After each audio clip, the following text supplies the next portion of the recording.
Kryetari i Partisë Demokratike Sali Berisha ka vijuar akuzat ndaj kryeministrit Edi Rama, duke e lidhur qeverisjen e tij me pengesën në procesin e integrimit të Shqipërisë në Bashkimin Evropian, pas një takimi me Dr. Christian Fornek, këshilltar për politikën e jashtme pranë grupit parlamentar të CDU-s në Bundestagun gjerman. Berisha u shpreh se rruga drejt BE-s duhet të jetë e bazuar ekskluzivisht në merita dhe standarde të qarta. Në përqendrim në gjitha pushteteve në dhuar të një njeriu, rolin e jashtëzakonshëm të drogës, ku informova se në Shqipëri, në dallim nga Gjeorgjia dhe Bielorusia, Big Brother, siç është atje, por Big Brother këtu është drogë, dhe Big Brother janë klanët e drogës, të lidhura me kreun e Meduzës. Mbajmë të dyja se po flasim mikrofon. Ram dakord që të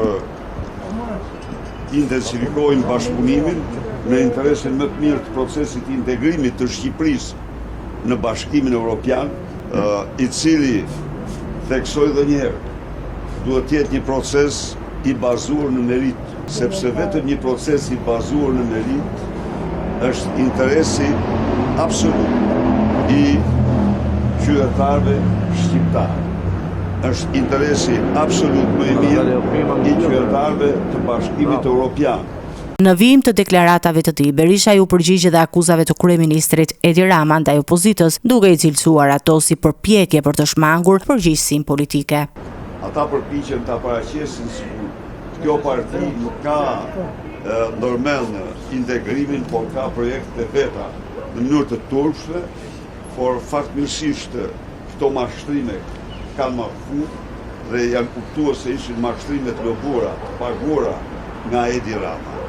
Ndaj dhe ne jemi të përqendruar që me miqtë tanë të vërtet procesit integrimit të kontribojnë, të ndihmojnë që ky proces të jetë proces i bazuar në funksionimin e shtetit ligjor, funksionimin e ekonomisë të rregullt, që është dhe interesi absolut më i mirë i shqiptarëve.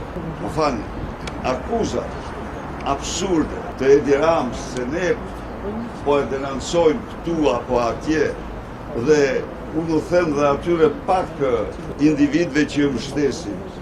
Gjatë takimit në Bundestag, kreu i opozitës tha se ka diskutuar edhe për situatën e zgjedhjeve në Shqipëri dhe standardet e tyre, duke përsëritur kërkesën për krijimin e një qeverie teknike që do të garonte sipas tij zgjedhje të lira dhe të ndershme në të ardhmen.